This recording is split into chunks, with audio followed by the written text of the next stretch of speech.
ভারতের গর্বের 5 যুদ্ধবিমান এখন কেবল ছাই আর ধ্বংসস্তূপে পরিণত হয়েছে। একই সঙ্গে মাত্র কয়েক ঘন্টার মধ্যেই শত্রুকে অসহায় নতজানু অবস্থায় নিয়ে আসা হয়েছে, এমন মন্তব্য করেছেন পাকিস্তানের প্রধানমন্ত্রী শেহবাজ শরীফ। বুধবার রাতে জাতির উদ্দেশ্যে দেওয়া ভাষণে তিনি এমন মন্তব্য করেন। পাকিস্তানি সংবাদ মাধ্যম দ্য ডন এই তথ্য দিয়েছে। সংবাদ মাধ্যমটি বলছে, পাকিস্তানি সেনাবাহিনী মাত্র কয়েক ঘন্টার মধ্যে শত্রুকে নতজানু করতে সক্ষম হয়েছে বলে প্রধানমন্ত্রী শেহবাজ শরীফ জানিয়েছেন। তিনি বলেন, আল্লাহর কৃপায় আমাদের ফাইটার জেটগুলো আকাশে এমন ঝড় তুলেছিল যে শত্রুরা ভয়ে চিৎকার করেছে। ভারতের গর্বের 5টি যুদ্ধবিমান এখন ছাই আর ধ্বংসস্তূপে পরিণত হয়েছে।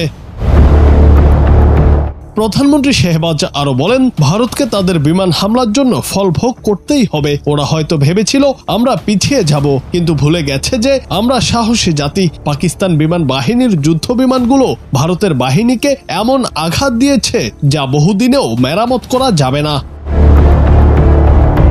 শেহবাজ জানান, ভারতের কাপুরুষোচিত হামলায় 26 নিরীহ বেসামরিক মানুষ নিহত হয়েছেন, 46 জন আহত হয়েছেন। হামলায় শিশুও মারা গেছে। তবে শেহবাজ 26 জন নিহত হওয়ার তথ্য জানালেও পাকিস্তানের সামরিক বাহিনীর মিডিয়া উইং আন্তঃবাহিনী জনসংযোগ পরিদপ্তরের মহাপরিচালক লেফটেন্যান্ট জেনারেল আহমেদ শরীফ চৌধুরী 31 জনের মৃত্যুর তথ্য নিশ্চিত করেছেন।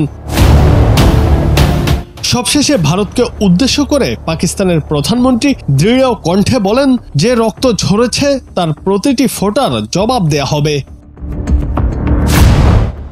জুনায়েদ আহমেদ, বাংলা টিভি।